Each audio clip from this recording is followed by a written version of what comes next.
and welcome everybody to the Utah Jazz post-game report. I am Addison, along with my host Blake, as we are going to break down the Utah Jazz 131-116 win over the Milwaukee Bucks. And I'm not going to lie, even though I predicted us to win this game, I was still a little bit nervous coming into this game. I didn't want us dropping three straight, knowing we still had three more games on this a 7-game road trip that we're on. Especially after how bad we looked against the Knicks and the Nets. I was so impressed with how we played tonight and could not be more ecstatic. Blake, what are your thoughts? Well, it all starts with Donovan Mitchell. As we said countless times throughout the stream, Donovan Mitchell came to play. We needed him to break out. We needed him to get out of that shell that he's been into at the start of the season. He broke out of it. He had 32 points on 12 for 24 shooting, and that's a clip of 50%, and that's a lot higher than what he's been shooting in previous games. I'm extremely proud of Donovan Mitchell. I mean, that's one word that comes to mind because he's facing adversity right now. He's been getting, he hasn't been playing as well, so of course there's going to be haters. He came out and he played a great game today. There's nothing else you can say about that. And then to cap off his performance, we also had Jordan Clarkson explode for 23 points in the first half. He was ridiculous. Let me tell you. When I found out we traded for him, I think I might have told you this before. I was at the Jazz Heat game. I was actually at the game last year in 2019. And I was like, who is this guy? He's like one of my favorite players. Right. I was so mad about the trade originally. Yeah. Because it was the same night that we dropped Jeff Green and traded for Clarkson. I'm like, what are we doing? Right. So happy those things happened. Clarkson went beast mode tonight. 23 points in the first half, as you mentioned. He only scored 3 in the second half, but that was because Donovan took the workload in the second half.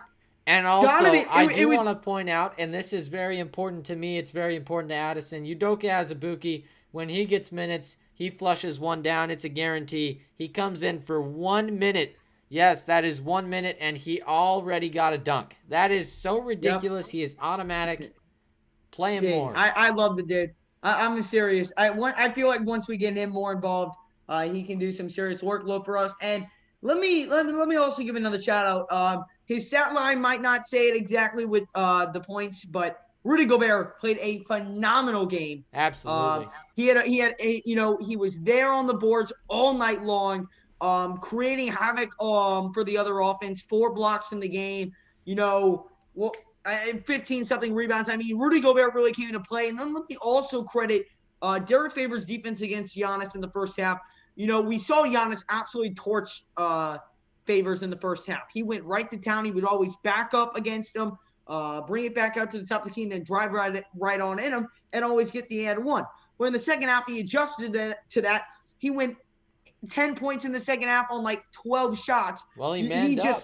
He was there. He cut off his driving totally lanes. Was there. Totally made the adjustments, and you just love to see that. And here's the thing: I know me and you, we were probably just acting off emotion after that Knicks loss, but this team is so inconsistent, and I think we can agree against the Nets and the Knicks, we could not get anything falling from downtown. Tonight against the Bucks, 24 and I can threes. pull up the exact stat, but you really have to look at it as. This was a great game for Utah. They broke out from the three-point line. Bogdanovich loosened up a little bit. We know he's had some good games so far this season, but 47. That dunk at the end. You see it? That was nice. Dude, I got so hyped. I know obviously we were watching the game together, but dude, me and Blake lost it, bro. I flew out of my chair, bro. He put Sam Merrill on the poster of his career, man. That was a big dunk. Go ahead. Just look at it. So you got 47.2% from 3-point, and previously we had been shooting absolutely terrible from there. It's ridiculous. Dude, it was just amazing how we turned it on tonight, but here's the key. You've got 3 easy games coming up. Yeah. You've got the Pistons, the Wizards, the Cavs. You got to win them all. Go home 8-4. Go home 8-4. And I'm feeling really good, right? Let's forget about the Nets and the Knicks, and let's just build off this win and keep on pushing. That's what I want to see. We need to keep it rolling, keep it going. We need to see Donovan Mitchell have a similar game at least to what he had tonight.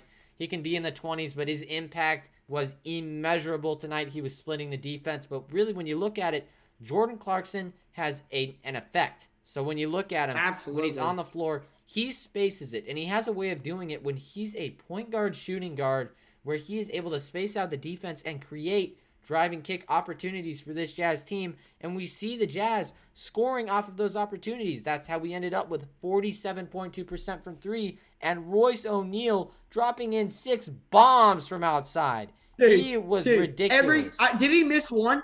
He missed 2, but like that's still outrageous. It didn't feel like it. Every time he shot it, I was like, money.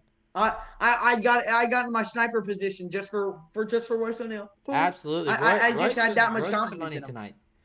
18 points had a for great Royce night. O'Neal.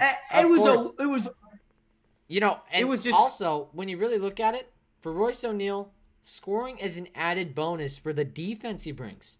So any scoring is appreciated. 18 points is just outrageous. 18 points is awesome, man. Yeah. 18 points is awesome. I mean, everybody played a great night tonight, man. I just did the game was so much fun to watch, and it just felt so much better than what happened against the Knicks. Absolutely. It was just a fantastic on Wednesday. game. That was embarrassing. That was so embarrassing. But listen, we're back on track, Blake. Let's carry this momentum into Sunday. If you guys cannot have or don't have access to the game on Sunday, make sure to join us here at 3 o'clock Eastern time. And you guys can follow along to our play-by-play reaction with the live scoreboard. We will be covering that game. We'll be live at 2:50 Eastern time. So definitely go check that out. Hit the subscribe button. Turn on those notifications if you are new to the channel to get more Jazz content just like these, countless live streams, post-game reactions, and plenty more. That is going to be it for me and Blake. Have yourself a great rest of your night, and we'll see you on Sunday for the Jazz and Pistons live stream.